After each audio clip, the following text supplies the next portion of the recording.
Thank you. All cell phones on vibrate mode, please. Just as always, make sure your cell phone is vibrate. Also, any phone calls are to be taken out of the room. Do not take the calls in the room.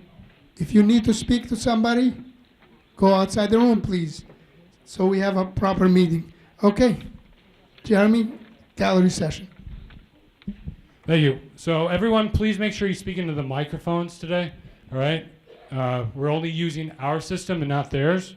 As you can see, we have the meeting's being recorded. So we got the gallery session. So based on our bylaws, the time is set by the chairman here. So that's 2 minutes. Each gallery session speaker has. I do need to speak to one person on the side.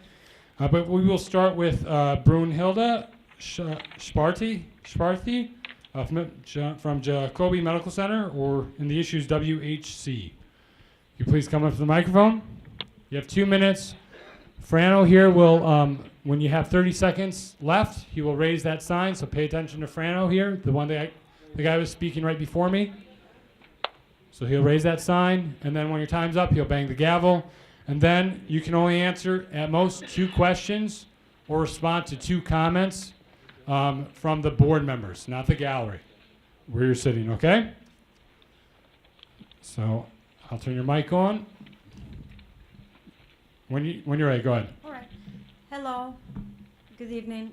My name is Brunhilde Sparty. I am one of the health educators at Jacobi Medical Center at the Department of Women's Health Center. I'm recently new over there, but we're looking forward for collaboration on the community to prevent new disease or for women health and the youth population in our community. We're trying to go to schools to do workshops and prevent this disease on spreading and all ages of women. I don't know what else to say. I am glad to be here today. Thank you for having me. And if you have any questions, please feel free to get in touch with me. I left some flyers on the front desk, and my number is there. Thank you. Okay, great. No questions. Grace Lavaglio, regarding buses, parent summit, NYPD commish, and some candidate forum.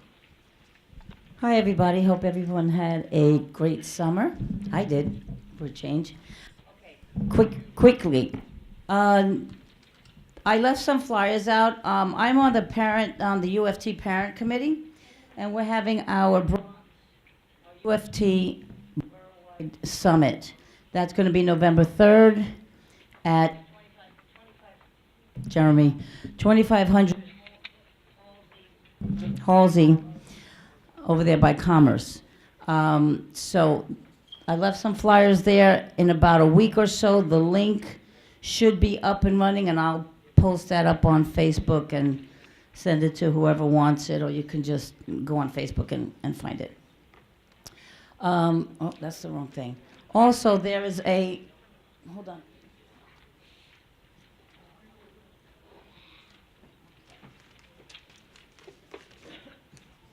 October 6th, there is a Prepare Your Student for College Success at Fordham University campus from 10 a.m. to 12 p.m. This is it's a public event, so if you have children in high school or even middle school, it's never too early. Go to that event. That's it's going to be a good one. Number 3, October 1st, I'm also on the praise team for the Bronx Christian Fellowship Church at 1015 Gun Hill. And Pastor Q English has set up, we're having Commissioner O'Neill come October 1st from 7 o'clock.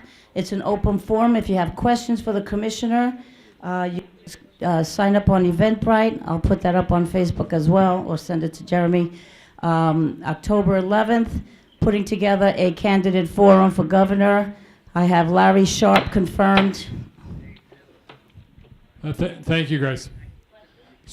Questions? No. Thank you. We will move to Manny Martinez, New York Public Library.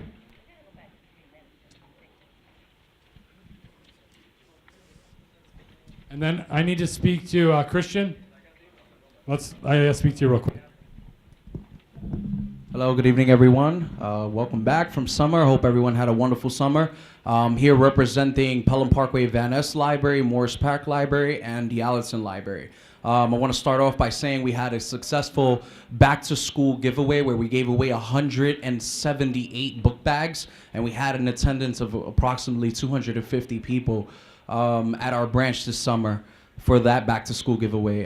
Coming up now this Saturday, across all library systems, Saturday the 29th, we're going to be doing fall open houses, which is basically meant to promote the services to the community that each library has going on.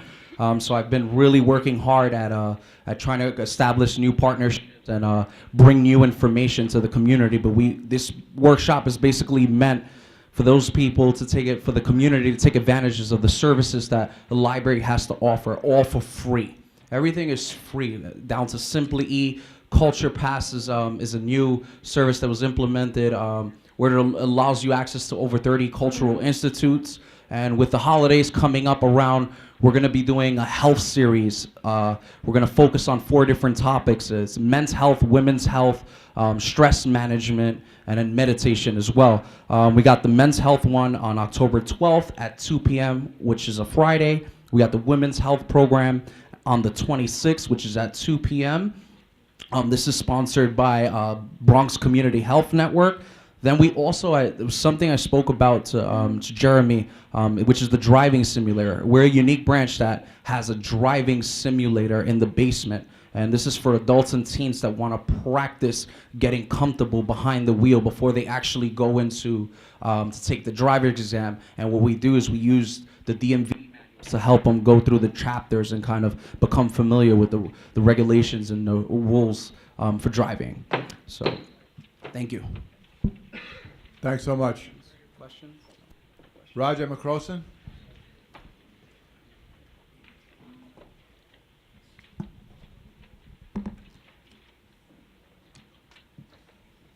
Hi, good evening. My name is Roger McCrossan. I have a few different titles, but I was here today. I'm with Trees New York, a citizen pruner. So we help street trees just basically stay healthy since the Parks Department is usually on a 15 to 20 year pruning schedule. It's to keep them healthy before they get diseased and cause a problem for everyone in the neighborhood.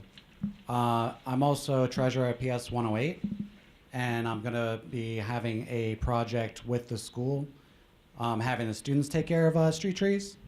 We're going to probably do some pruning in December, and then in the spring we're going to kind of spruce up the tree pits to help them.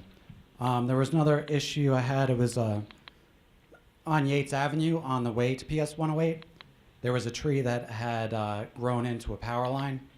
So then they call that's basically an electrified tree, so you couldn't do any pruning on it. I made a service request, and they came out and they cut part of the tree, but it's actually caused more of a falling hazard now. So I just wanted to give you the service request and some pictures when I made it back in February of 2017, and then today.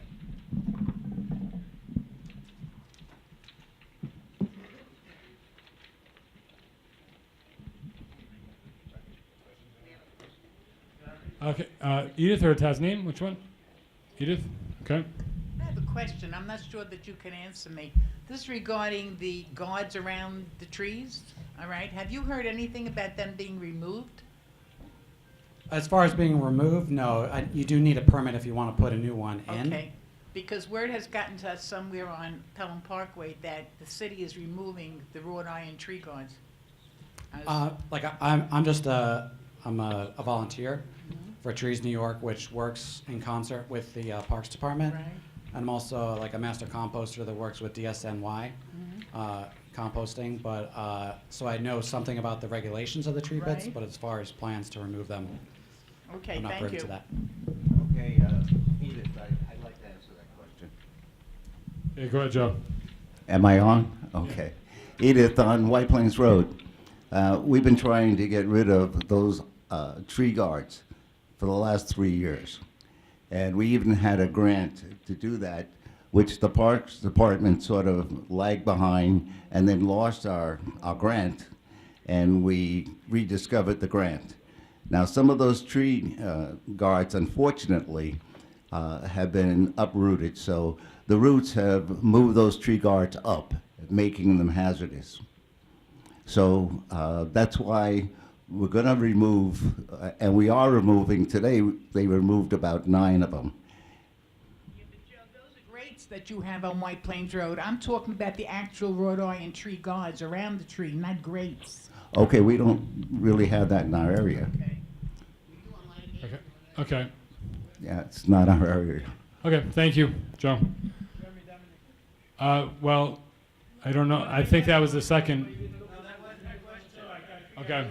Well, all right. So, I think the board's okay with it. Okay. All right. All right. Thank you, Roger. Marcy Gross, new crime issue.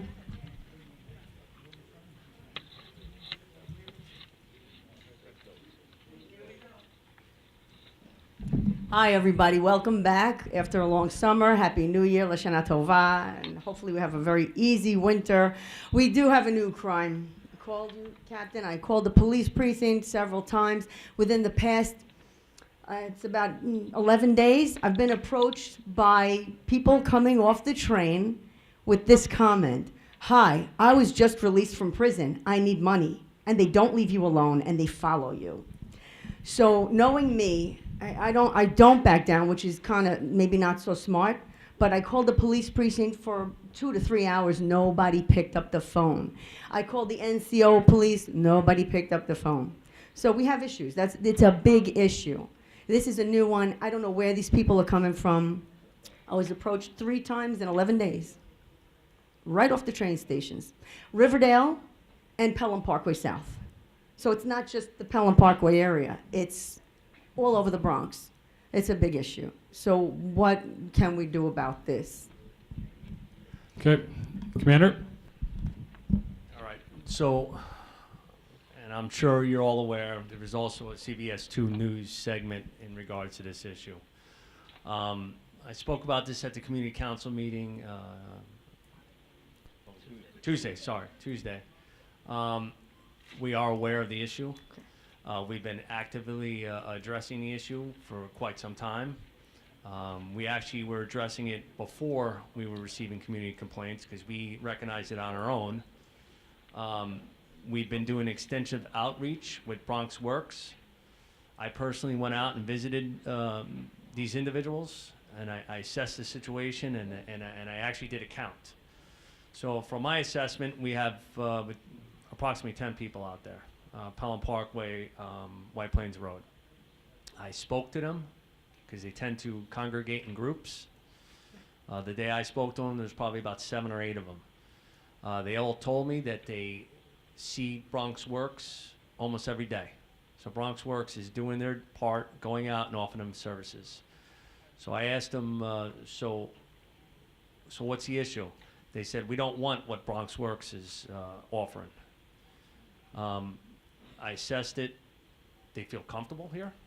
They told me that. They feel safe. And I'm just being straight and transparent with you. And they set up in the community. I understand it's very unsightly. So my next option was enforcement. So we've been doing extensive enforcement in the area. You got to understand, the enforcement takes place when officers make observations of offenses. The mere presence of them is not an offense. I can't enforce that. I can't make them move. There's no violations there. I have to observe a violation that I can enforce. I understand it's very frustrating for you. It's just as frustrating for me. So within the past month, we arrested 12 of them. We just arrested another individual the other day. I personally assisted in that one. So we are addressing the issue through enforcement. A lot of it's K2 related. They are smoking openly, K2, which is when we set up and we do observations and we see that they are smoking K2, we make the arrest. That's a misdemeanor offense. The other one was aggressive panhandling on White Plains Road. So out of the 13 arrests we made, 11 were for K2, 1 was for the aggressive panhandling, and the one that I assisted in was for a warrant. These individuals, I would say approximately maybe out of the 10, 2 are from the area that are down and out and now are homeless or out in the street. They have various issues, mental health, drug issues. But the majority of them are from the South Bronx. A couple of them were from Lower Manhattan, and there was a couple from Jersey. So we're looking into the K2 issue. How are they getting their K2? We do extensive debriefings of every prisoner that comes into the command. That's not only the homeless, but every prisoner that comes into the command, because I'm trying to ascertain where this K2 is coming from. All the information I'm getting, it's north of the command on White Plains Road, outside the command, outside of the 4-9. I narrowed it down to a specific area. I'm being told it's out in the street. I'm working in conjunction with the 4-7, narcotics, and the Sheriff's Department to ascertain where the source of the K2 is coming from. But that's a side issue that, we're trying to address that K2 problem. We're going to continue doing our outreach. We're going to continue doing our enforcement. You got my word on that. I will not back down. I let it be known to the officers that it's not a condition that we're going to turn a blind eye to, and they haven't. They've been very proactive. I'm proud of them. They're doing very well. And on the flip side, we're also working with the Parks Department. I've been communicating with the Parks Department. I've had meetings with the Parks Department and Bronx Works. Every time we see a condition, especially in the parks, when we're seeing large garbage or cardboard boxes or the straws associated to the K2, we're doing cleanups. We've had 5 cleanups within the past month. So the police department is basically liaison with or working in conjunction with the Parks Department. When we see debris associated to these individuals, we immediately call them, and the Parks Department has been great, and they've done these cleanups. It's an ongoing process, like any other issues in the community, whether it's speeding, whether it's crime, or whether it's a homeless issue. Enforcement is not going to be the sole solution to the problem. It's got to be a multifaceted approach to this. It's very complex. Our hands are tied in a lot of ways. The mere fact of begging for money is not unlawful. Aggressive panhandling and threats is unlawful. If you're near a bank, it's unlawful, but it's got to be observed by a police officer, so it's very complex. I've done plainclothes operations. I actually use plainclothes officers to address this problem. Majority of the time, plainclothes officers are utilized for violent crimes, but this is such a problematic condition in a command. I'm addressing it this way so we can make those observations and make the arrest for the aggressive panhandling or near the banks. So I have a plan. I think you've probably seen some progress. I said it at the community council meeting on Tuesday that the segment on CBS 2 did not cause us to take action for this problem. We've been taking action for this problem, and we've been addressing it, and we will continue to address it. And I assure you that the 4-9 precinct is going to solve this issue with other agencies. I mean, we can't do it alone. But you got to understand, I can educate you on what can be done, what can't be done. Individuals lying in a park on a cardboard box is not unlawful. I know you don't like to hear that, but it's not unlawful. We talked about this and try to put it into perspective. If you were laying out in Pelham Parkway on a beach towel, and I came up and summoned you for that, you'd probably be like, you'd probably flip out at me. Well, they don't use beach towels. They use cardboard boxes. I get it. They litter, and they have debris all around them. But I have to observe them throwing that litter down and the debris. So I'm restricted on what I can do, and I'm never going to tell my officers to do anything that's unlawful, that would cause them to be civilly or even criminally liable. So you got to work with me. You got to understand the laws. I'll try to educate you as best I can, and so we get a good understanding. It's very, very, very complex issue. Captain, these people are running out of the train station at 5 o'clock in the morning. They're not the homeless. They're running out and demanding money. Right. And the police, they're not answering the phones. I called for hours. No one answered the No, phone. that's an issue. That's an issue.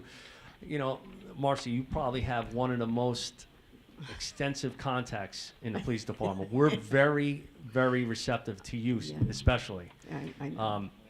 You have direct contacts with me, Yes, every that's NCO officers, the Yes. community affairs officers. You probably get the most response out of everybody. I'm surprised you're standing up here. But anyway, that being said, I'm just being straight with you.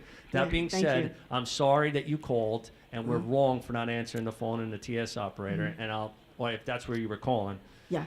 and I'll address the officers, the NCO boy, because that's who you're communicating with, and I ask them why they didn't answer your phone call, because that's upsetting to me. Thank you. It was, they travel in pairs, these drug addicts, Yep. or whatever they are. Yep. They say they're Yep. from from prison, Yep. and they split up. But don't leave until they try to get money out of you. Right. So, which is That, not that's happening. that's unlawful, Yeah. and I'll definitely address that. Thank you. Yep. Thank you. Commander, thank you and the 49th Precinct for your efforts. We appreciate that. Oh, sorry. Over here. How you doing? Sorry. Hey, Troy. I was hearing voices. You know, it's two-sided, right? We have to have a little bit of compassion, understand what's going on Yeah. with these individuals. They're sick. And I think we all know that, right? Everybody here has a home. They don't. We get it. This is in our community. I know we don't like it. It's unsightly. And thank you for your efforts. We want to try to help them. But they're refusing help, first and foremost. 100%. And that's, what are you going to do about that, right? You can't Right. do anything about that. So I know I jog and run up and down Pelham Parkway all the time, and I see them. Mm-hmm. And we don't want to encourage them. But it sounds like you have two problems, right? You got problems with guys that are coming off the train saying that they're from prison and they just got out of prison and want money, and then there's these guys that are sleeping on Pelham Parkway, Mm-hmm. because I see them. So what do you think is going to happen? I know you don't have a crystal ball, but it's going to start getting cold out. Right. So, again, I've personally talked to these individuals. From my assessment, the large majority of them are not actually homeless. I think they have a place. I think they're drug users, which makes it more of my problem.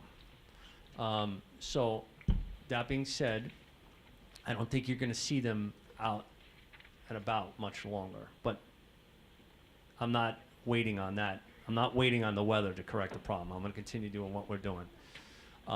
The ones you're going to see are probably going to move into a bank if they are truly, in fact, homeless. They're going to probably go into these ATM vestibules, and that's an easy one for us because we already have the banks on board as far as being a complainants, because we need complainants when we have these trespass violations. So that's we're going to move into. Sometimes I just was up in Eastchester Houses about 20 minutes ago. I was speaking to them. They have a homeless issue up there as well. The people are sleeping in the hallways or in the stairwells. So they're going to go try to find the best place to lay their heads. I need the community to alert us, especially the NCOs, on where they're at so we can perform outreach and make sure that they're not trespassing in these buildings. And if they are, we're just going to have to do the enforcement and make arrests. So that's the plan is the community working with us, helping us identify where the problems are, where these individuals are. If you can tip us off while a violation or a crime is taking place, we can run out there and try to address it. And just, we got to work together. That's how we're going to have to solve this problem. But I think it's going to alleviate itself with the cold weather.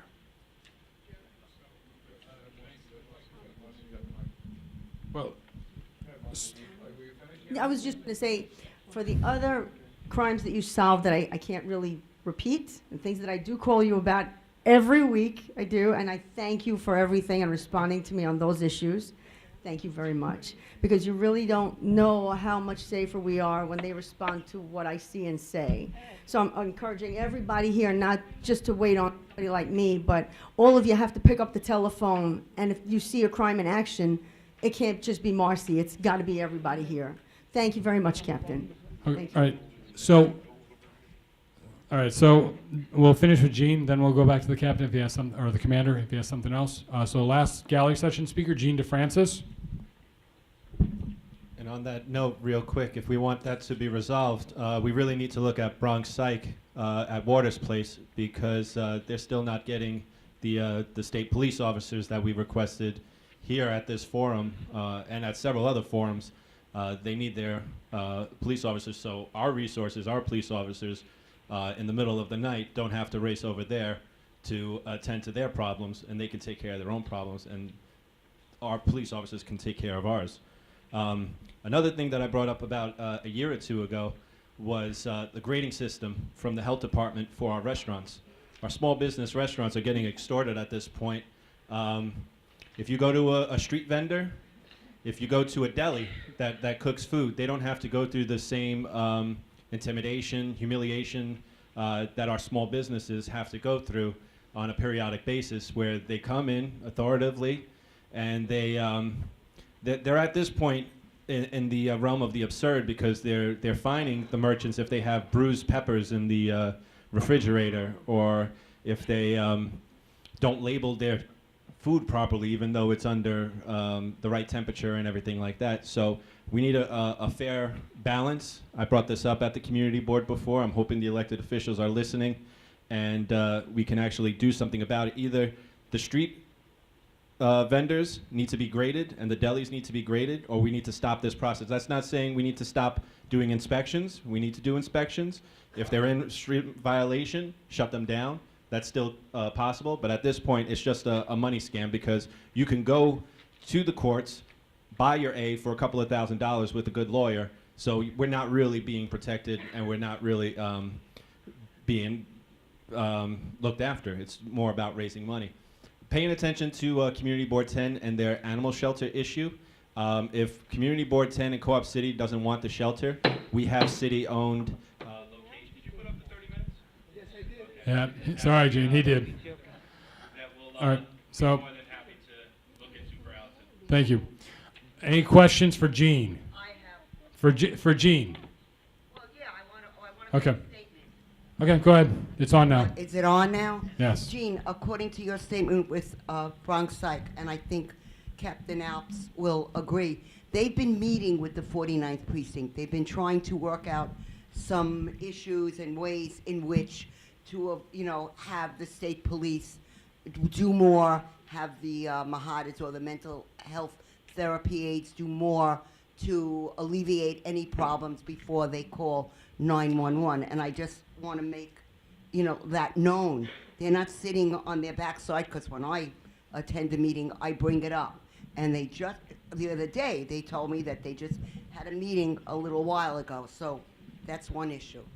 So before, Well, it's Give not them a the chance. it's not the hospital's fault per se. It's the states not giving the funding for them to, because is it working? I mean, have the calls gone down dramatically? I think they've gone down a little bit according to what I was told. I'll let, Very, very little bit. it's a Can you- start. So, Inspector, yeah, can you tell us what the number is annually? I don't have the numbers in front of me, but it has improved. We're pushing back more. I have my supervisors on patrol reaching out to them to handle some of these jobs, because it was becoming like 3 or 4 jobs every tour that we were handling there.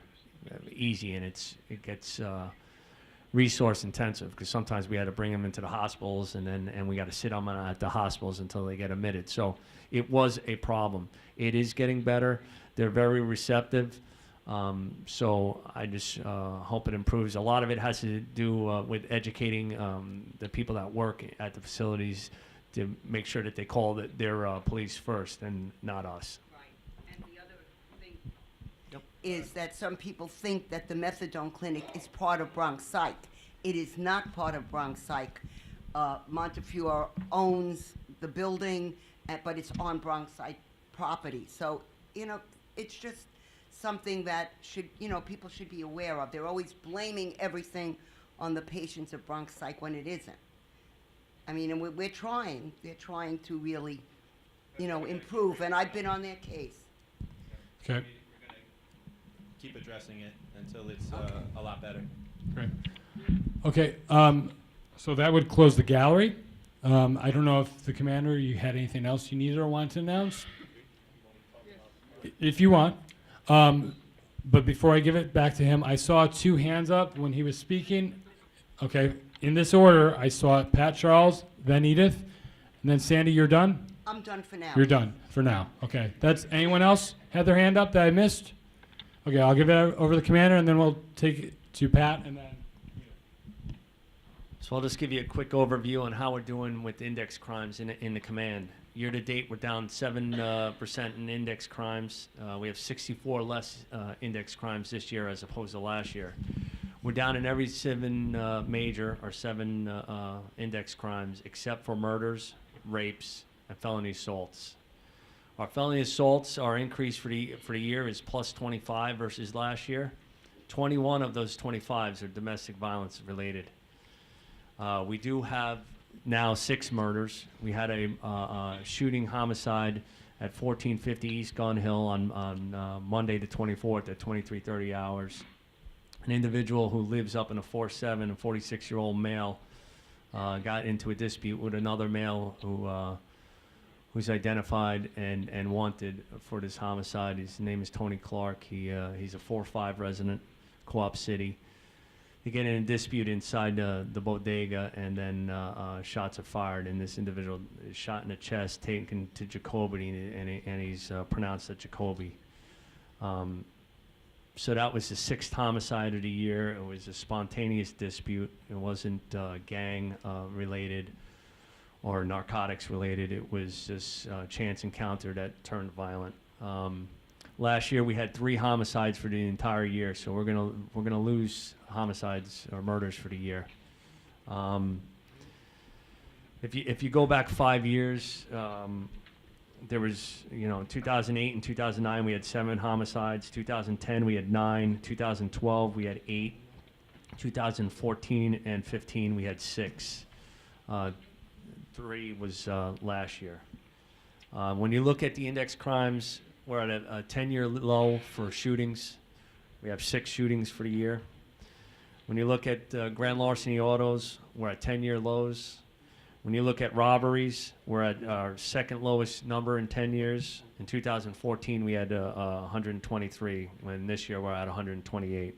When you look at burglaries, we're at a 10-year low. Residential burgs alone are down 23.9%. Grand larcenies, we're at a 4-year low, and we're having our biggest decrease in grand larcenies this year. Elderly crimes are down. All of 4 housing developments has a decrease in 7 majors reported. Our park crimes have decreased 14.3%. We have 6 total index crimes in a park this year. The NCO program seems to be running very well. It seems like it's a model program for the rest of the city. You may have seen NYPD Internet focused on Sector Adam and Officer Varela and Officer Canova. They did a segment on them because it's working very well, the program itself, and a lot of that has to do with the community involvement and the community support and interaction with Officer Varela and Canova. And they did a segment on Morris Park, and it really showed well for this command, the community, and the NCO program as a whole. So I'm really proud of that. The community, I'm proud of the community and the officers in the command. I talked about the body cameras. They're doing very well. We had them introduced in the command in July. The officers really embraced them. They really captured some really critical incidents where the officers behaved either appropriate or heroically.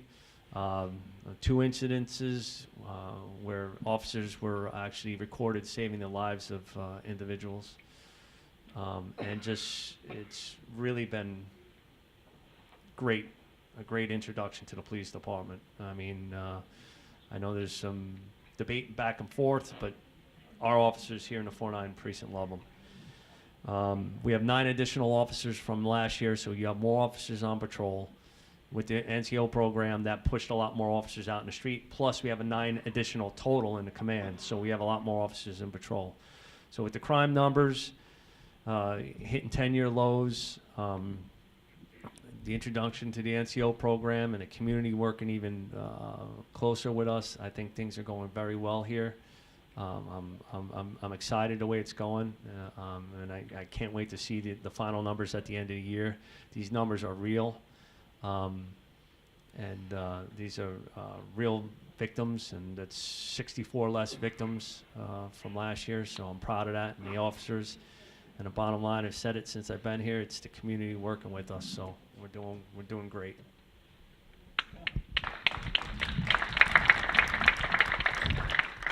Thank you, Commander. Before I turn over to Pat, just a reminder, we should announce that at the very beginning. Walgreens is here to do flu shots. They're doing flu shots until 8 p.m., so you have 20 minutes. If you want to get your flu shot, please run over there now. Pat Charles. All right, thank you. We appreciate the officers that are doing very well in other sectors. However, Eastchester Gardens and my area, my specific area, 1260 Burke, we're having problems. And I do give thanks to our NCOs, but when they're off duty and we're waiting for the next tour to come in, we have no communication with them. So if there is an issue, when I text them, I don't want to really disturb them because they have families as well. So we do take in consideration of their family time that they have to do with them. But when it comes to certain issues after hours, we're having a problem with that. So the communication is lost. I do reach out to them, and they say that when they send the other officers over, that they don't hear any noise or they don't hear the loud music. I'm not sure if they're going to the appropriate building. So I can't understand that. So that's something I really wanted to try to get some kind of clarification on. So before I came to this meeting, I was with Keith Ramsey. We spoke extensively on how the program works. So you should always communicate with the NCOs. They want to communicate with you, even when they're off. These are high quality individuals that I have. They're dedicated officers. I'm telling you right now, there's 10 of them in the command. 2 of them are in housing. They want to know your problems. They want to solve your problems. They work after hours. I'm sure other people who have communicated with the NCOs know that. Sometimes they wake up and they'll hear a ping in the middle of the night, 2 o'clock in the morning, and they'll communicate with the sector's officers that are actually out there on patrol. So that's how it works. You have to communicate with the NCO officers. Don't worry about family time, all that other stuff. Well, They want to do their job 24/7. Trust me. And then hit up. You can also do 311.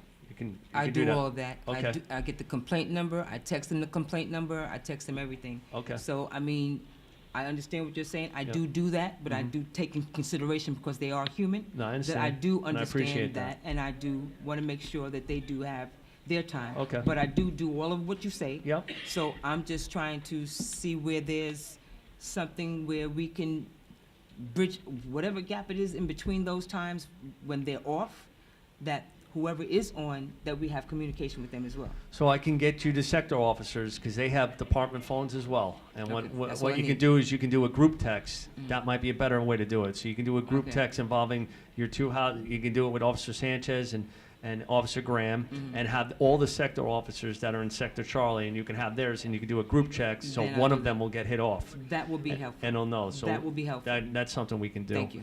But we have identified locations in Eastchester specifically. I was talking to Keith that we're focusing on. So specific buildings and specific problems. So Stop making me. so we'll handle that. Okay, all right, okay, Yep. thank you. Sorry. I just want to go back to what Deputy Inspector Alp said. We have a woman walking on Lydic Avenue with a shopping cart. She's not an old woman. She's a vet. She has a master's degree. She has an apartment because she gets a VA check. And when I spoke to her and I said, well, why are you doing this? She says, because I make extra money. Yeah. So maybe partially it's our fault. If we stop giving them the money, I mean, she wanted money, and I said, no, but if you want, I'll take you to the coffee shop and I'll get you a meal. Yeah. She flatly refused it. Yeah. So this is what it is. They're very comfortable. They do get money from the people in our area, and maybe if we'd stop, they would go away somewhere. Yeah, I mean, that's a great point. I actually spoke to an individual that was in front of the 7-Eleven over there, and she was telling me she was making $50 a day. Yeah. Why would I leave? She was from Staten Island. True story. She took the train here. An incident happened on Lydig Avenue not too long ago. Someone supposedly was spit on. He made a comment, then he got beat up. I'm just afraid that may turn into gang violence. Yeah, so I reviewed the video on that incident, and I talked to the squad sergeant that's handling the investigation. Apparently, what I think happened was, or from the video, we still got to get the victim in and re-interviewed. The victim was walking down the street, and female happened to just spit at the same time as he was passing. It wasn't intentional. If you look at the video, that's what it appears like. I got to talk to the victim. And he was spit on, and he took exception to that. So he called her out. And then what happens is these two males come out of nowhere and start I don't know if they're associated to that female, and they started attacking him. They brutally assaulted him. It was brutal. So we're looking to bring him back in. Hope we can identify and make an arrest off that. So we're on it. We just got to connect with the victim at this point. Thank you, Captain. Yes. All right, so let's go to our elected officials. So we have elected official reps. That means you're also limited to 2 minutes. Frano here will, time keep again. So we have Borough President's office could not be here tonight. We have Marilyn from Mark Jonai's office.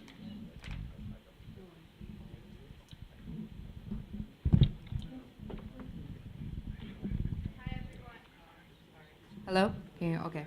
Hi, everyone. Welcome back. I hope you guys had a great summer. I have 2 announcements.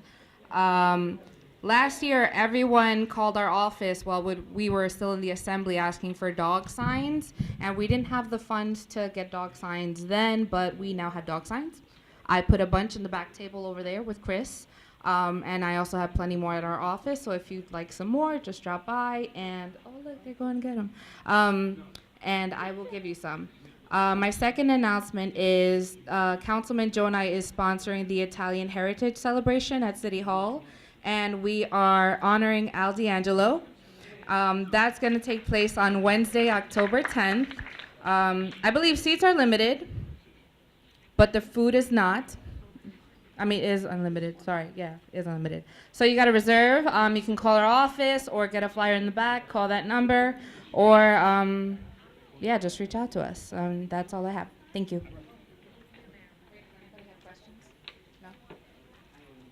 Okay, thank you, Marilyn. All right, so next up, Councilmember Torres' office, Joe McManus.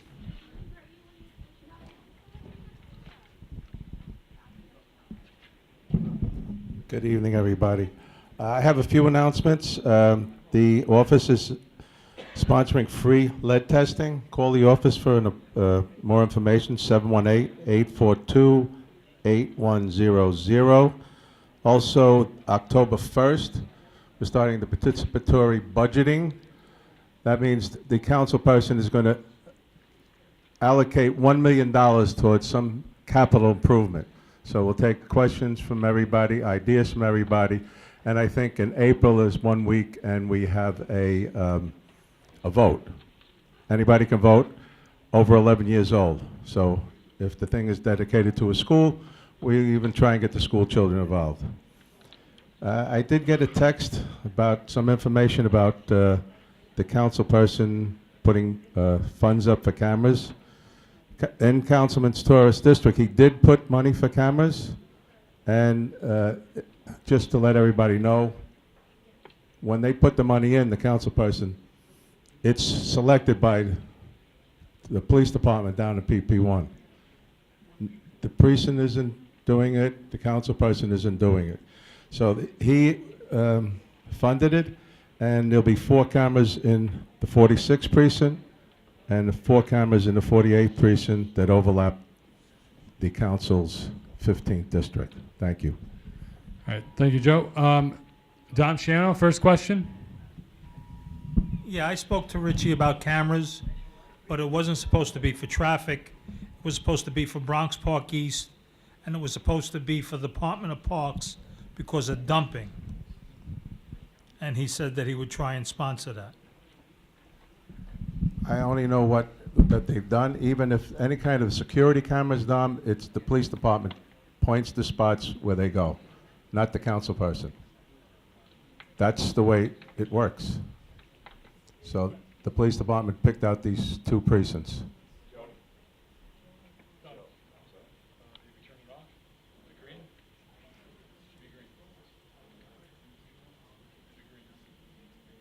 Joe, I got a call from your office. I think it's on this participating budget, October 1st. Where is it going to be It's held? going to be at the Bronx Library Center. At what October time? 1st, 6 o'clock. And this will be the first meeting. Okay. This will be just to get people, to get involved in helping us find people that have ideas that are capital improvements, because there's all kinds of improvements you could put in, like, say, like blackboards in the schools, or say, like redoing new parks, or things that are capital, that'll be a long-term thing. There's going to be like $1 million allocated towards that. And whoever gets the votes on each one, that's the way the money will be allocated. Thank you. Thank you, Joe. Next, we have Councilmember King's office, Adam Bermudez. Adam?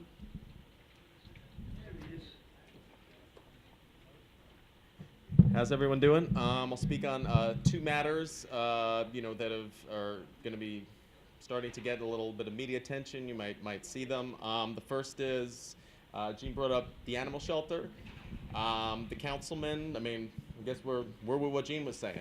We understand the concerns of the Co-op City community. It's a neighborhood. You know what I mean? Like, I live in Pelham Gardens, and that's a neighborhood. And Indian Village, we're the same community, but they're 2 different neighborhoods. And so, you know what I mean? So you have to give, privilege to the folks who live around there. So we stand by, we're going to sort of follow what the Co-op City community is looking for. The second matter is the councilman is chair of the Juvenile Justice Committee.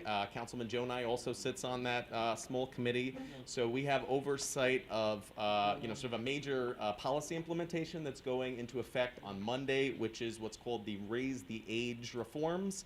The state had made it so that 16 and 17-year-olds, which were largely treated as adults within the criminal justice system, are now sort of going to be treated as adolescents just the way a 15-year-old would. So there's a lot of different things that literally today, tomorrow, there's some youth that are being moved from Rikers to different facilities and things like that. We had an oversight hearing last week. Councilman Jonai, I think, agrees with my boss that we have a lot of concerns with the city's process of implementation right now. One of the major things, I know Councilman Torres has also sort of spoke about this, is that for a year and a half, they're going to be using corrections officers in these non-correction facilities, which are going to be youth facilities. And so there's this issue right now that you're taking corrections officers and now sort of telling them that now you have different regulations, you have it's a whole different system. And they gave them sort of like about a week of training and saying, you, a corrections officer, have to go sort of act as a counselor now. So we've all sort of been raising a lot of concerns, and I thank you guys. Adam, before you leave, the TA property that I guess the project was stopped thanks to the councilman's assistance. The TA is not taking any action. It's so dirty. I actually have made a complaint, and Could you have somebody check on it? I mean, We have reached out to both the city, the MTA. The city technically owns the site. The MTA manages it, and so we've reached out to both parties as far as what's going on. And there's been dragging, and we continue to sort of push every couple of months. Where are we? And what about the cleanup though? There's Cleanup? garbage all over it on the side. Can he call District I will 12 because definitely- District 12 is not doing anything? We do have a call into them. We did have a call into the Transit Authority as well. I was promised action, but because of the situation where the city now owns the property, I don't know who has the responsibility. I hear you, but so the local community board is requesting that the site, that they take a look at the site, and yeah, there's the abandoned cars, and you're asking for cleanup, right? I mean, the board can, I guess, stand behind that. Maybe we can reach out to CB12 since it's technically CB, right, and stand together. So. Great. Thank you, Adam. Scott Stringer's office, Marielle De La Cruz.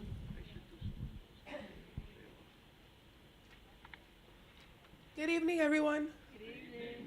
Are we awake or not? I don't know. All right, thank you. Good evening, everyone. I'm a little sick, so I'm sorry. I didn't realize I sounded like this till now. My name is Marielle De La Cruz. I am the Bronx Borough Director for New York City Comptroller Scott Stringer. I just wanted to make a few brief announcements. The first one is that we're having our Italian community breakfast, which I know is Joe McManus's favorite time of the year in our office. It is October 17th at 8:30 a.m. So I know that 1 Center Street is not too far from here. I swear, it doesn't take me that long at all. So I would love folks that love Italian heritage, that are Italian, or just want to go meet some people to go to the breakfast again. It's October 17th, 8:30 a.m. The breakfast starts at 9, and it's Italian community breakfast. The other thing is, I know that I heard about pruning issues. Our office is trying to look into some of those issues because we've heard concerns from, I know definitely Community Board 10 and Community Board 8 about pruning and trees falling down. So if there's any assistance that you might need from our office for advocacy purposes, please let us know. And again, if you would like to see me at any of your meetings, you're gonna have to let me know, okay? Okay. Thank you very much. We have Dom Shiano. I got one for you, and it's the same question that I was going to ask the other gentleman. Sure. On Bronx Park East, you're talking about trees being pruned and stuff like that. About 15 years ago, there used to be maybe 70 trees from Pelham Parkway to Allerton Avenue. Now there's only about 40.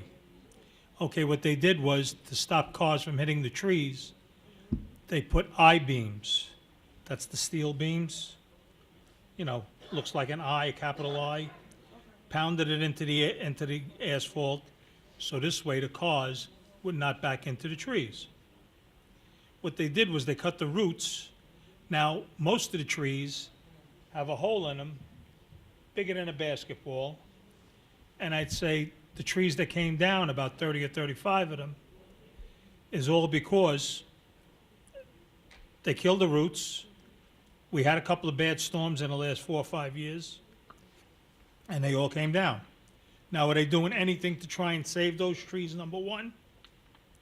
So that is not a question I can answer. What I can answer is what we're trying to do is look into process, because we've heard a lot of complaints from different people about trees not getting pruned or trees getting mistreated. So that's something that our office can consider as well. But it's important for me, at least, to use the Bronx Park East and what? Bronx Park East between Pelham Parkway North and really even past that. It goes down almost as far as Burke Avenue. Okay. But I did meet with the Parks Commissioner, Iris, showed it to her. She agreed that it was a problem. This is almost a year ago. Haven't heard anything, nobody's done anything. And aside from that, all of the trees on Bronx Park East in that area need to be pruned, whether it was 5, 7, 8 years ago. I don't know, but yeah, they say every 6 or 7 years, but they're lying. So like I said, that's something we're working on, and hopefully I could get you, not necessarily an answer, but like just process of what we're doing. Good, thank you. No problem. Thank you. Okay. Tommy Messina from Congressman Crowley's office. Well, I just want to hope everybody had a great summer because we all deserve it. I just want to let you know the office is open. We had a tough summer, as you all know. But the office is open. We are doing all our constituent work. In fact, I got my darling Edith told me there's a mailbox missing. I will be on my contact tomorrow morning and getting that mailbox back where it was. Of course, they repaired the street and they never put it back.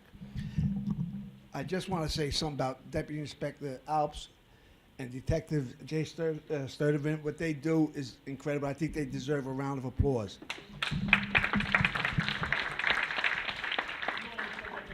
No, I told him I wanted to say something about him. Just in case I don't make it, and next month I won't be here because I'm on vacation. Just next month, that week. I'm taking my family to Disney World. Okay, all my kids and my grandkids. My wife's bucket list. I asked her for my bucket list. I said, "Why don't you pay for half?" That's not my bucket list. That's your bucket list.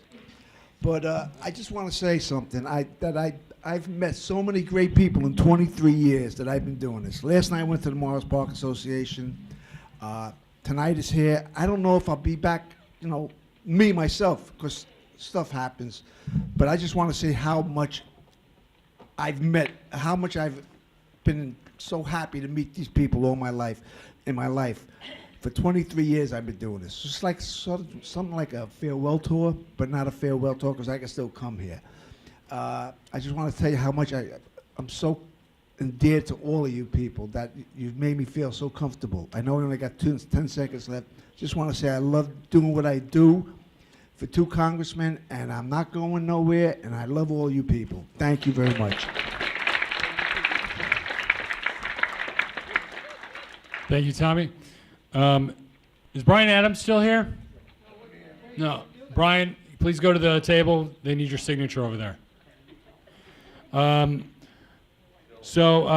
Gustavo Rivera's office, Miguel Rondon.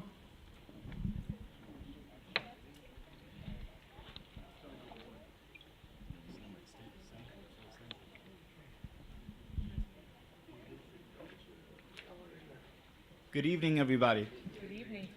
My name is Miguel Rondon. I am a community affairs representative for New York State Senator Gustavo Rivera. It's actually my very first time speaking in Community Board 11, even though I've been working with the senator for about 4 years now. I'm usually more at Community Board 5 and 6. So just a couple of announcements. This is a different setup for me just because it's 2 minutes. Usually in the other community boards, I just read entire essays, but I know you guys don't want to hear all that. So really quickly, over the summer, a couple of things that we did is we hosted our 5th annual Senior Health Fair with over 200 seniors in attendance. It was great. If you did not get to go over the summer, then we have it every year. We usually send out mail. If you're not in our mailing list, call our office, let us know. That way we can let you guys know when the event is.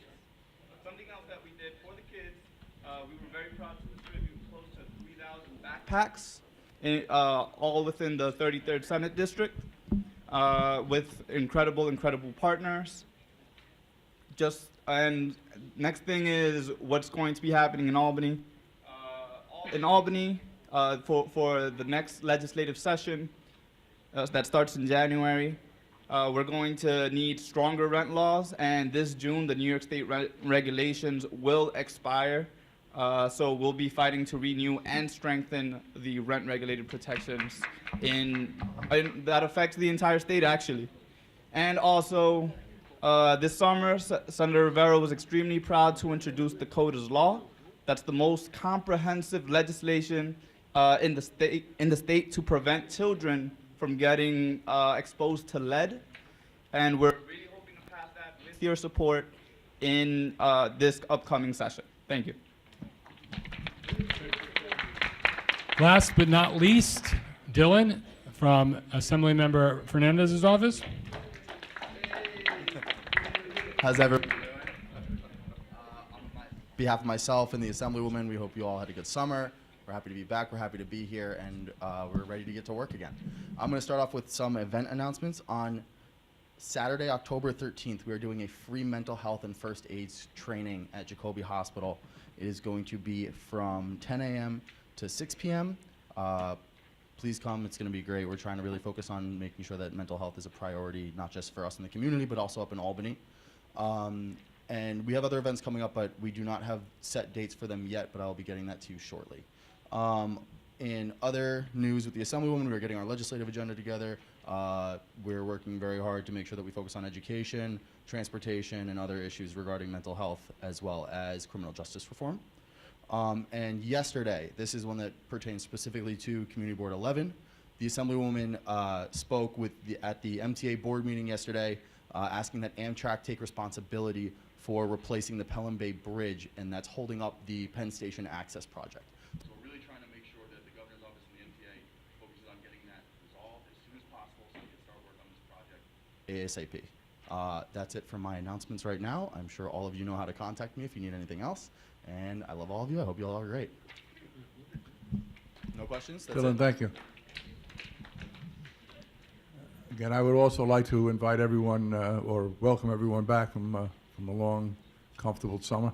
I want to welcome our new members, John Musto, wave, John. Debbie Kowalczyk. Where's Debbie? Oh, there you are. And Lindsay Copeland is a repeat. She went away, couldn't leave us, and came back. Just a few items. First of all, a motion to approve the board minutes as distributed. Second. All right. All in favor? Opposed?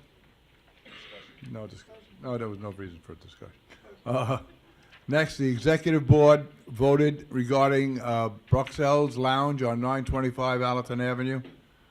There was a major problem there, and we had to do it over the summer, so they voted to deny the license to them. Right. Also, the executive board, the bylaw committee, I'm calling the bylaw committee back into, they're on a hiatus. But I asked them to come back again because I would like to have them work on something that we'll have to pass later on after they come up with some kind of a proposal. My idea was, we have a lot of absences on our board. So we're allowed 3 excused absences.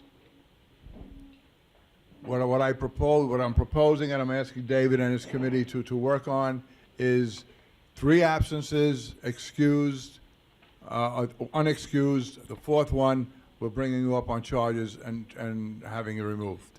The other one is 5 meetings overall, excused or not excused. So in other words, if you miss 5 meetings, even though they may all be excused, on the 6th meeting, there's only 10 in the year. Not even, I think there's 9. If you can't make 5 out of 9, then maybe you find something else to do.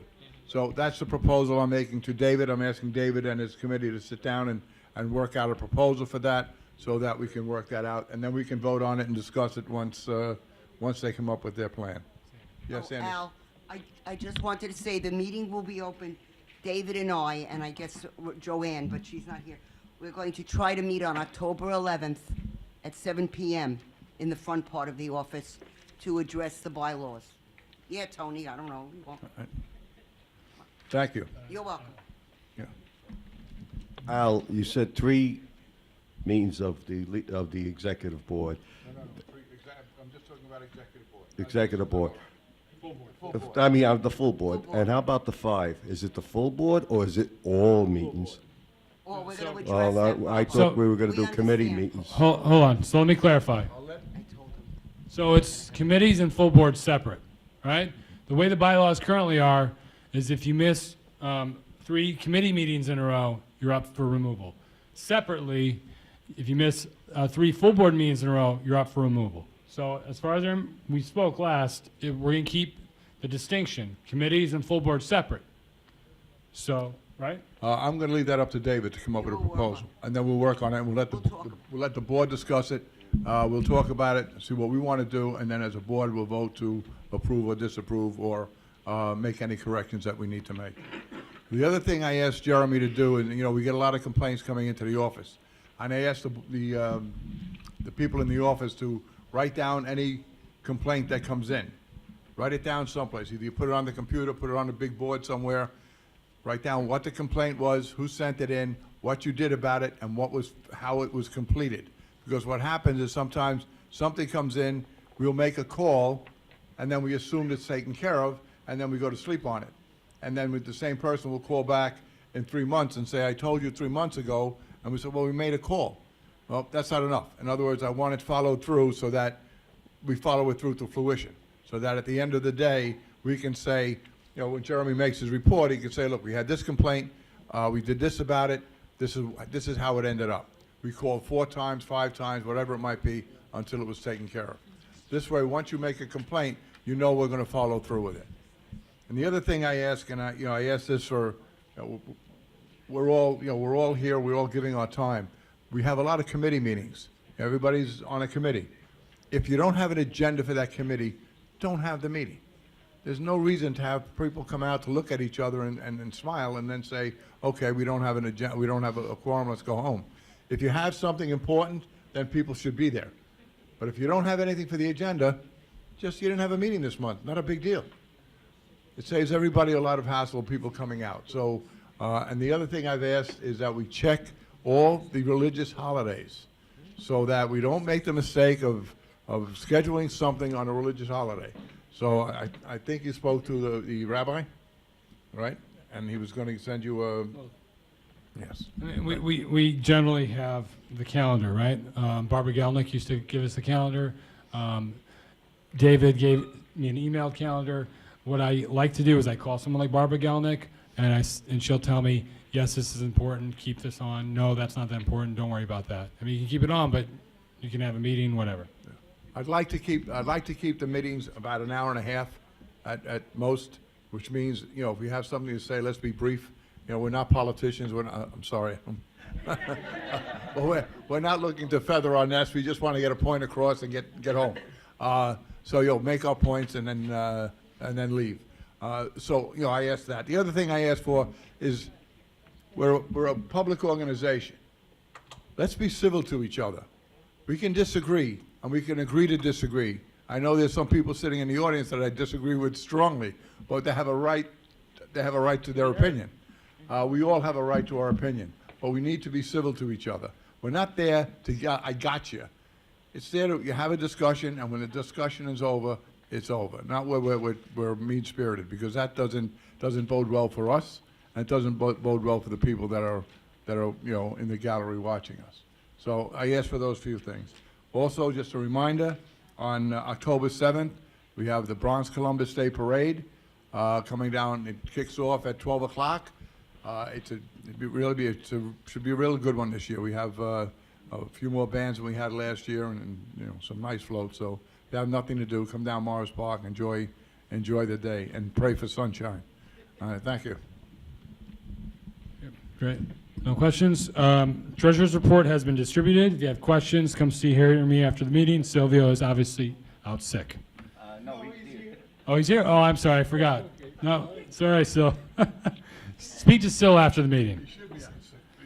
Yeah, he should be. We spoke earlier, but all right. All right, so then my report. There's a lot here, right? Blanche Commerce Rifkin Way. So for those of you who remember Blanche, she passed away in 2015. She was on our board from approximately 1980. I say approximately because we don't have many records before 1980 at the office anymore. 1980 to 2015. And so that's 11 a.m. October 15th at Palm Parkway South in Bogart. October 14th, I'm sorry. That's a Sunday. Can I have a show of hands who's definitely going to go? Can we make speeches if we wish? It's not my event. I really recommend you speak to the family since you are in touch with them. All right, so 1, 2, 3, 4, 5, 6, 7, 8, 9, 10, 11 people are definitely going. I want definite goings because the family is having a reception afterwards, and they only want you know, close friends, board members for that. So, well, some of the electeds may have had relations with Blanche or whatnot. What? You know what I mean, all right? All right, so that was 11 people, right? Okay, thank you. All right, so Yankee Awards. So I know, so the memorandum for the civic associations and the public libraries went out. I know there wasn't one error, so I had sent out a couple times. If you didn't receive it, you should have definitely received something this past Tuesday. 30 seconds. September,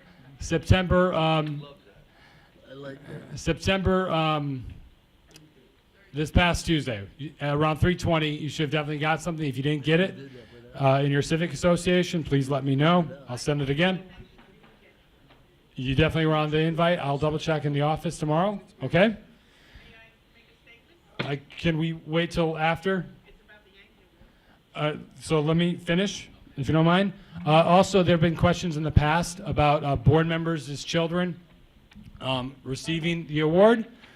I spoke to the Conflicts of Interest Board. Board members' children can apply for the award. Family members can apply, but the board member cannot be part of the decision-making process whatsoever, whether it's their relative or somebody else's relative. They just basically have to remove themselves from the process altogether. So the Conflict of Interest Board said it's okay otherwise. So, Andrea, Yankee Awards, so you got the notice. I know there was an issue. I know Edith and I spoke before the meeting last year in terms of who got the recipients. That shouldn't be a problem going forward. Big issue because number one, I spoke to you about it. I did not want to bring it up to the public, but now I will. I think that whoever gives an application to the committee and it's not accepted, I really think the organization should be notified that it's not accepted and why it's not accepted. We've submitted for 2 years, and 2 years we've been turned down. And I'd like really to know a reason. Not right now, okay? Eventually, I will. No, but I think, so anyone who applies, they should be notified that they did not receive it, basically, right? Like, okay. Well, yes, and we have spoken, and, well, no, but we have spoken. So, Linda? Excuse me. We make the decisions in the committee. Once the decisions are made and we give them back to the office, it's always been that the office will send out a letter one way or the other. We were not aware that you had not gotten one. I wish you had said something to myself or to Diane. Excuse me? Neither one of us heard anything, okay? Because no, that is not. Like I said, I'm not here to argue with you. I'm just saying from now, this point on, I will make sure that the letter definitely goes out. I'll even sign it. But we always have sent out letters and the reasoning behind it. It's not done arbitrarily. It's done with a lot of thought. We spent hours on these applications. So I apologize, and it should not happen again, okay? So, Linda? Yes. I think their concern is, so we always generally state who gets the award. I mean, the assumption is that who didn't get the award, or if their name's not there, they didn't get the award, but maybe everybody should be notified. Is that the request? No, it always was in the past, and I don't know when it changed. We've always sent something to say it was not accepted, and if it changed, we were not aware of it. We always did, because, and as for somebody voting, people who submit applications and there's someone that they know, even if it's a neighbor, they abstain from voting. They do not, the committee will tell you, we never do that. I'm not questioning the method of you determining who gets it. I'm questioning the fact that somebody dropped the ball. We have a young man here that applied who was very qualified. I, for one, would like to know why he wasn't picked, and so would this young man. I understand that, and I'm saying to you, I'm sorry that at the time that you did not get something, but it should not happen Okay, again. Linda, we'll go forward from tomorrow instead of yesterday. Right. Okay, thank you. So, Morris Park Avenue Security Gate. This came up at a leadership committee meeting. If possible, have for committee chairs to open up the meeting. Do we want to keep going through Colden Avenue, or if Morris Park Avenue is an option, please let me know. speak to me after the meeting so we can get through this. Video recordings of the meetings, we're obviously doing this. This came up at leadership. This is a test trial. From 2017, who was here for the recordings in 2017? Were those appreciated? Were those a worthy investment by the city council? Because at the time it was the city council who funded it. Who, yes, no, maybe so? No. Didn't matter, doesn't matter. Okay. All right, so, Mike, please. What I think really needs to be done is that maybe on the website, you could say that the broadcast, it's being taped or whatever, and is it a live feed or whatever, which might be the way to go also, to get more people involved. If you have any other questions, comments afterwards, speak to me, let me know, all right? Dom? Just wanted to let them know that from here on in, if they do decide to record, it's probably going to cost us $800 a pop. And I think we could do better stuff with the money that was allocated to us. Okay. Term limits for community board meetings. Or community board members, sorry, thank you. So this is a ballot initiative. I don't know if anyone saw the email I got from the mayor's office that's from the law department that we cannot take a formal vote on this because it's on the ballot. So basically you can't use your position as a community board member. Privately, you can do what you want. So with that email, they asked for the newer members, particularly the newer members. I'd say the three recent members, or John, Lindsay, and Deborah. If you'd be okay with the mayor's office having your email so they can directly invite you to the community board appreciation event they have at Gracie Mansion every year. So please let me know after the meeting if it's okay for me to give them your email address. And then FedCap, talking about spending money. This came up at leadership as well. So we had a meeting. Al, Councilmember Jonai's office, Torres's office, Assembly Member Fernandez's office about FedCap. And we had a request from the council member to Councilmember Jonai to pick up some spot cleaning from FedCap. At the meeting, we talked about maybe contracting some pest control services. I'm in the process. I did speak to the Department of Health about that.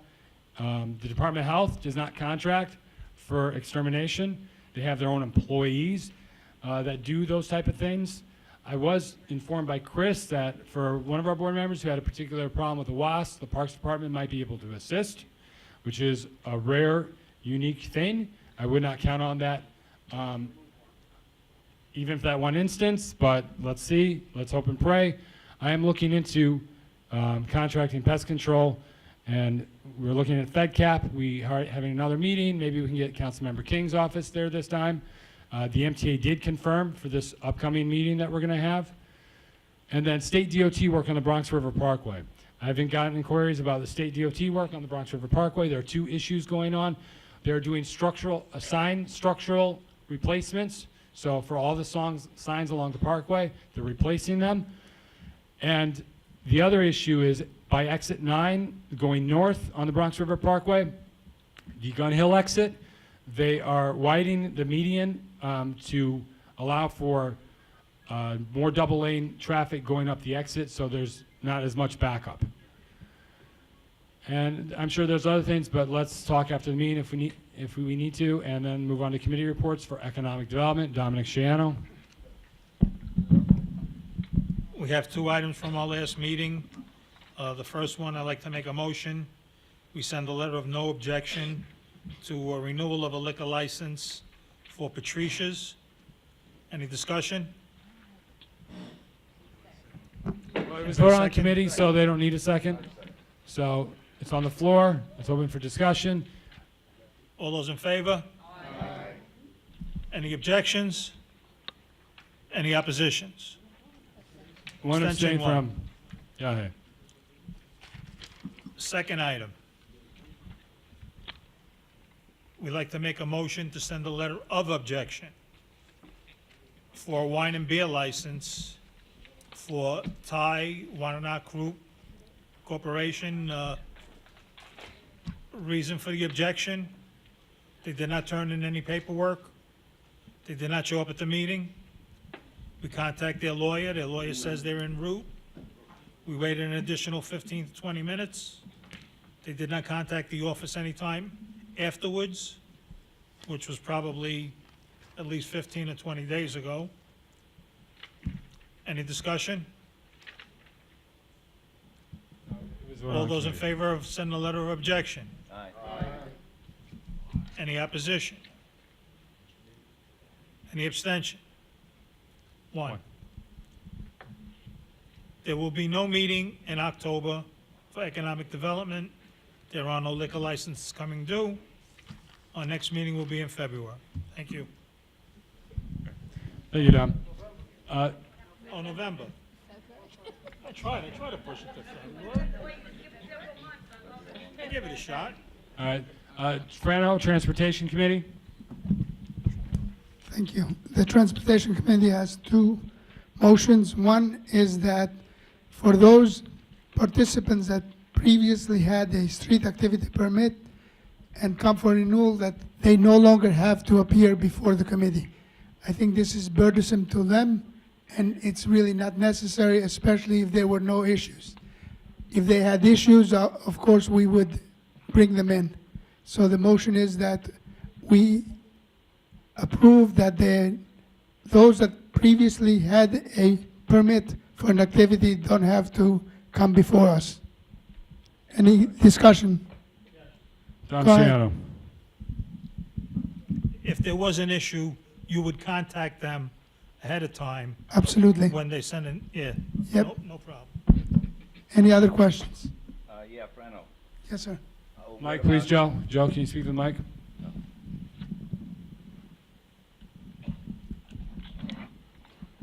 Frano, what about new applicants? They have to appear.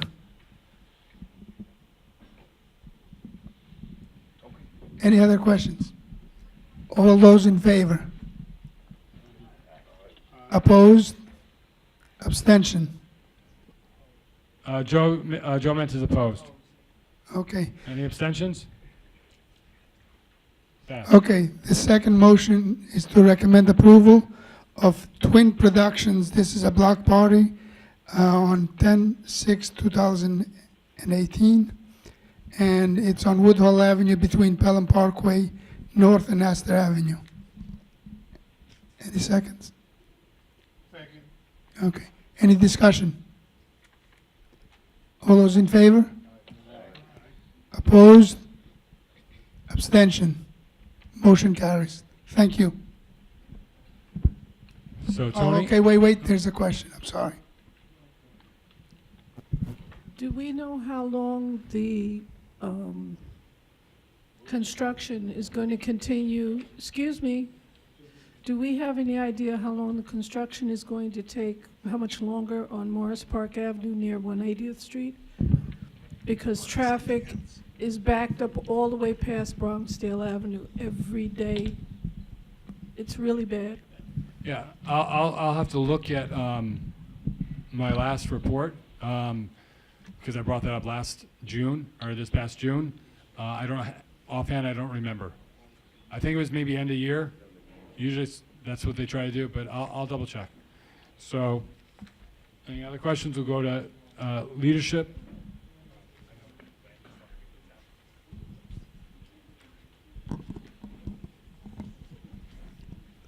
The only thing, add on land use, meeting on October 10th at 7 p.m. at the office. Land use, 7 p.m. at the office on the 10th of October. Now, after you put that in, I make a motion to accept the calendar as submitted by the board to you guys. Can we get a second? Second by Frano. All those in favor?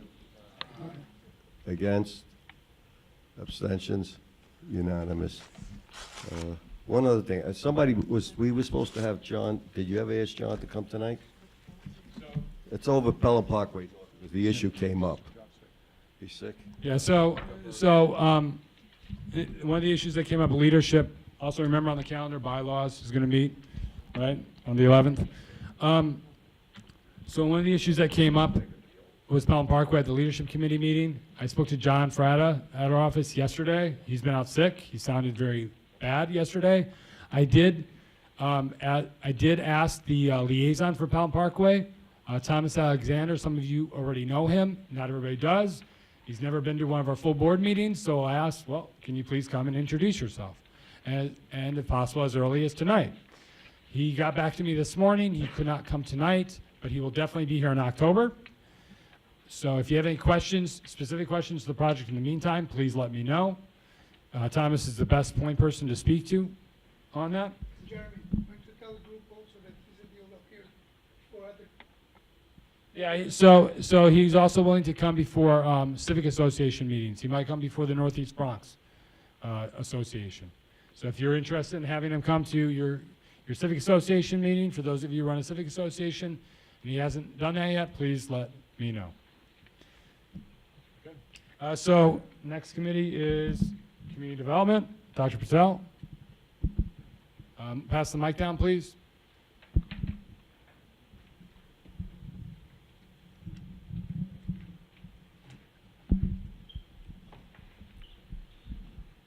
This is an appeal to all the community board members as well as the community members at large.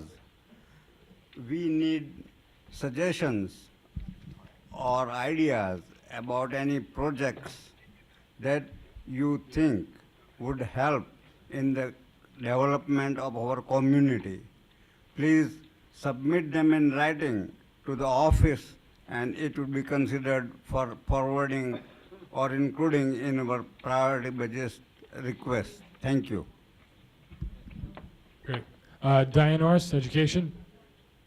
Microphone, please. Good evening, everyone.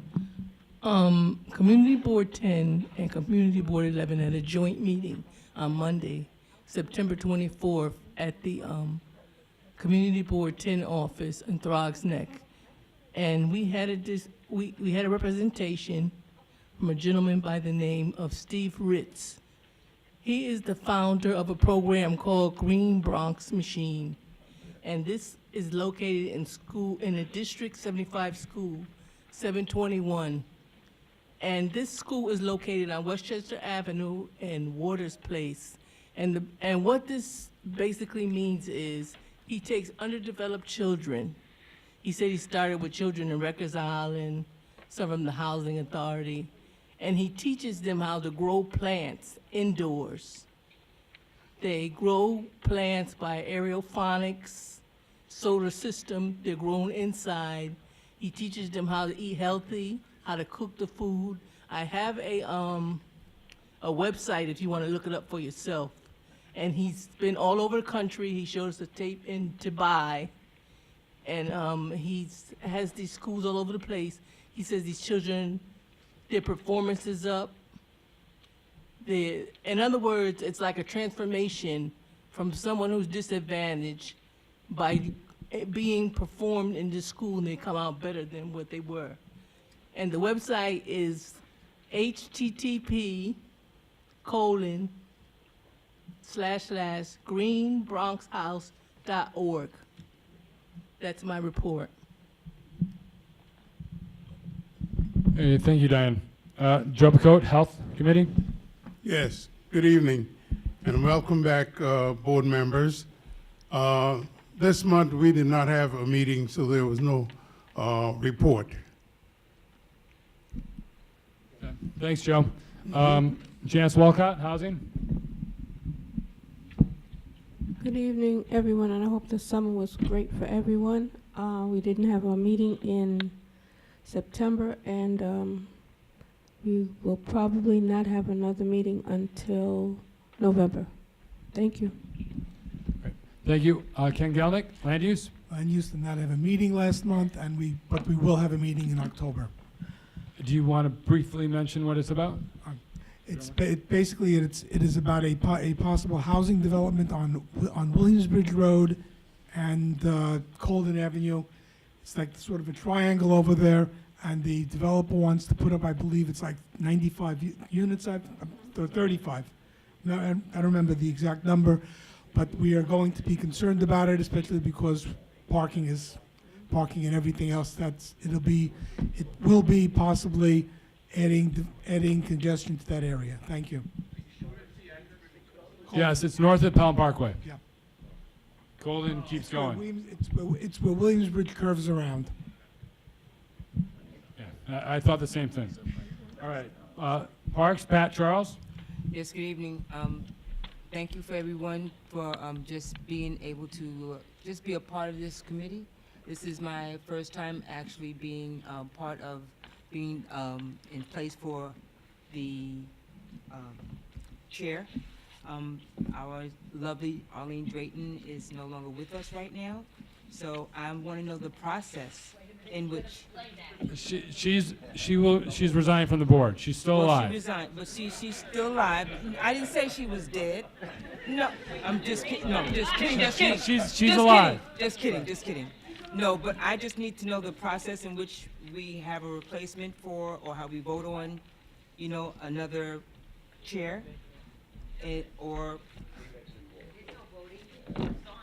Well, She yeah, resigned. Alice. So what is the process in which we find a replacement for a CEO? I mean, not CEO. See what you're doing? No, for the chair, because I'm just the co-chair. But I guess I'm bumped up to the chair? Yeah, absolutely. Okay, all right. All right. But, congratulations. Well, so, now with my sisters on hand, we love you, I love you, so then we won't do anything for October, so we'll get together unified and we'll work on a November meeting. I'm gonna Andrea send you straight Siegel? to the moon. I'm sorry that Arlene is no longer with us, but I think it would have been, as a board member, I think it would have been nice if the other people on the Parks Committee was made aware of it. We shouldn't have to find out about these things at a meeting. It wasn't my call. I mean, True that. Well, It was my call. What happened was Arlene called me and told me she had some family problems. I told her I wouldn't take her resignation. Okay. I said, I will give you a leave of absence until you come back. She's been a loyal member for years, so she's really not off. Thank you. She's just Thank you. on a hiatus. All right, she's just too I nice a agree. person just to, Thank you. And, It'd be Furlough, nice good. that Thank you. let us know that. Thank you. all right. So, public safety, Yahe.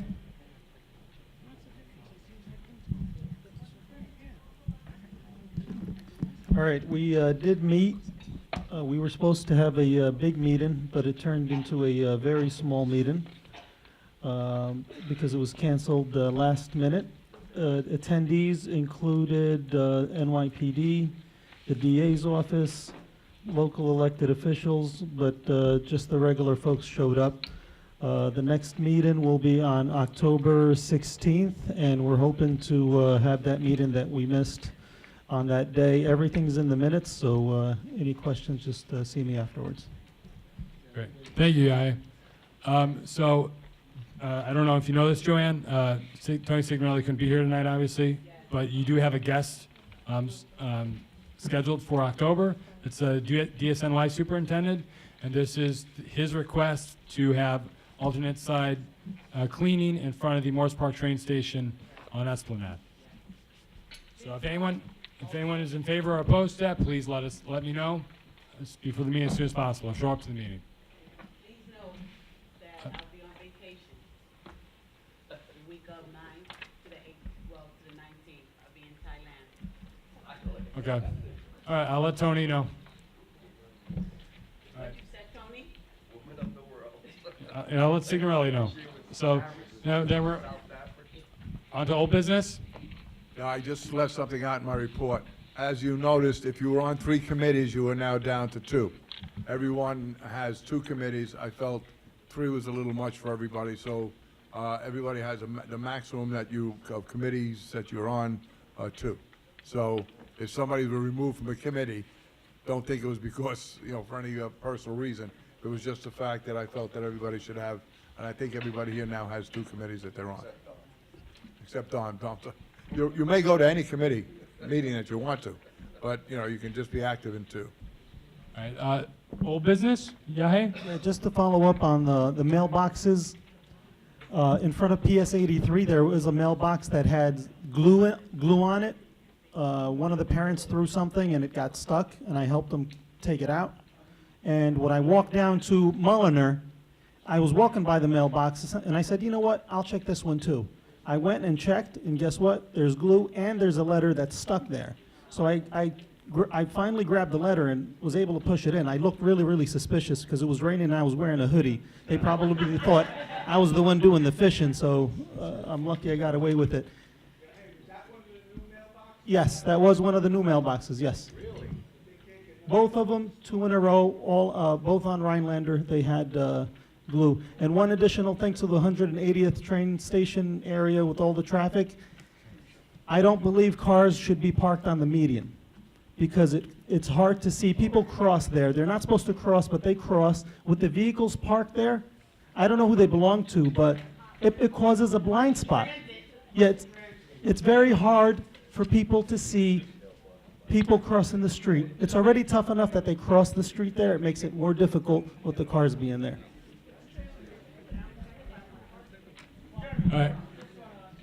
All right, so old business, Shredder, or new business? Just to let you know, Walgreens and Montefiore are willing to stay a little longer, so if you haven't gotten your flu shot and you want it after the meeting, they'll stay for a while longer. Thanks, guys, very much for coming. One is old business and one going to be new business. All right, so old business. I just want to ask, Chairman, I noticed our last economics meeting, Tony Singarini came to the meeting thinking he was part of the community, but he's not there. I'd like to know why. See that, I don't know if you reduce him from the committee and make it two. You said about Tony? Tony Singarini. He was on 3 committees. So he's on 2. He's chair of sanitation, and he's on one other committee. Land use. He's on land use. Everybody is on 2 committees. I didn't want anybody on more than 2 committees. It's outside of leadership. Leadership, if you're a chair of a committee, you can be on 3. But actual committees itself, just a regular member? Yeah. So basically, he's on, if you're a chair of a committee, you're on 3. You're on the committee you're chair of, you're on your another committee, and then you're on leadership, so you're on 3 committees. And it takes a lot of time. It takes a lot of time out of your life. I know, but he was doing a wonderful job. That he's a part of Usher, and if someone does a question, depends on him too. So that's what I was asking. But he was no reason. It's just that he was on 3 committees and he was chair of sanitation. I don't want to take him off sanitation. So if you had something, you can talk to me. Anybody can come, even if he's on the committee, he can still come, right? And he was notified. He was notified.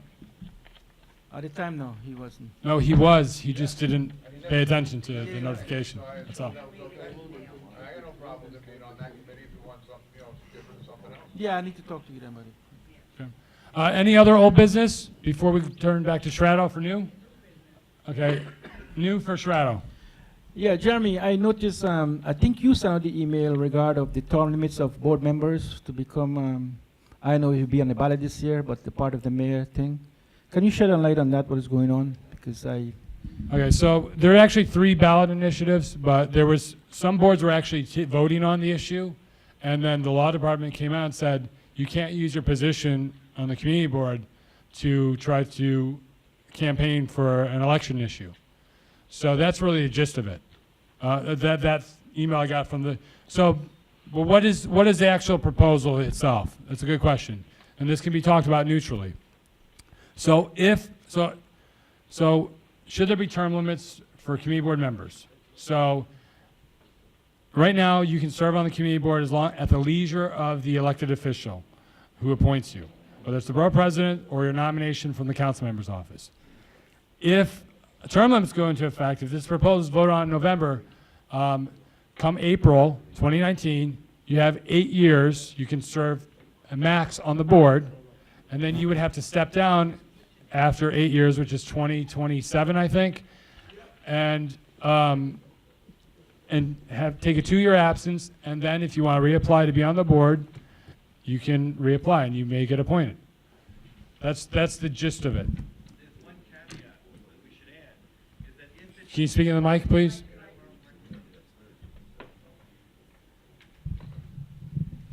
The only addition I would add to what Jeremy said is that in order for the entire board not to be term limited at exactly the same date, staggered terms would be implemented.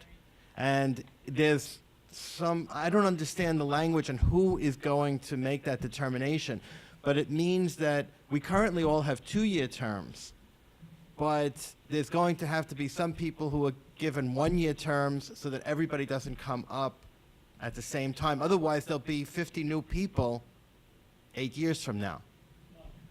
That was the only addition. Right. But even with, you're right, half the board comes up every year, but even with that, I think they were still trying to stagger it in some other way. There's some language in the actual text of what's being voted on, but I didn't understand Yeah, it. so actually that's a good point. So not everyone is up for renewal this coming April, right? So it's only the people that are up for renewal this April that you have 8 years from then, so the people who aren't up for renewal actually have a little bit longer time, to my knowledge. I could be wrong. I think that's how it is. It was very confusing, that part of it, but there was some staggering of the terms. So yeah, some people might have a little bit more than 8 years. They have like 9 years. So this will be on the ballot. If you vote in November, it will be on the ballot. There are 3 things that are on the ballot. One of the things is about campaign finance, and the second thing I don't remember, but I will tell you, I heard from a little birdie that the mayor's office said, kudos to us, that if every community board ran a meeting like we do, this probably wouldn't be an issue. For what it's worth. I think that's a nice thing, comment on our board. So, any new business? Edith? That in September, our association, together with the Albanian American Open Hand Association and many of our politicians, had a giveaway, school giveaway. We gave away over 600 book bags stuffed with school supplies. And I see Monty is in the back, and I want to thank you from the bottom of my heart. They gave us 100 books to distribute to these children, and she does this twice a year, Christmas, holiday time, so thank you very much. And this December, we're looking forward to another contribution. Second thing, on October the 9th, PPNA is having an open board meeting. One of our pet things is the post office, and guess who's going to be our guest? The post office. So I hope all of you come and give them a piece of your mind. Thank you. Any other new business? So, can somebody want to make a motion to adjourn? It is 8:45 p.m. Al, all in favor? Motion adjourn, or meeting adjourned. Thank you.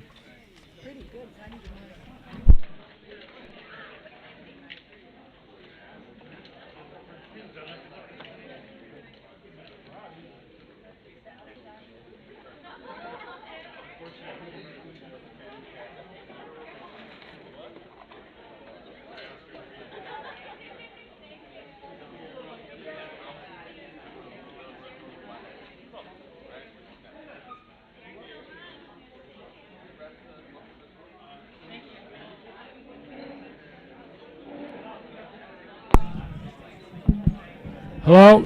Does anybody have an Android cable charger? It's the newer type of Android cable charger. Yes, going once, going twice.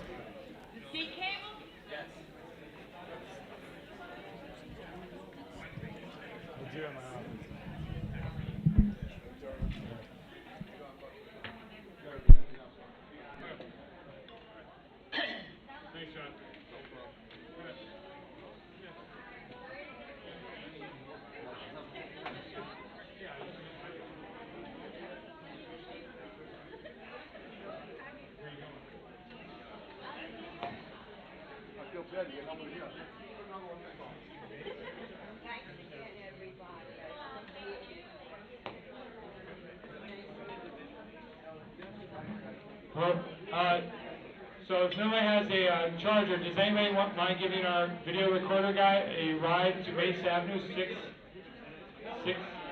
660 Mesa Avenue? Where is that? By Alex and White Plains Road? Okay. Taken care of, thank you.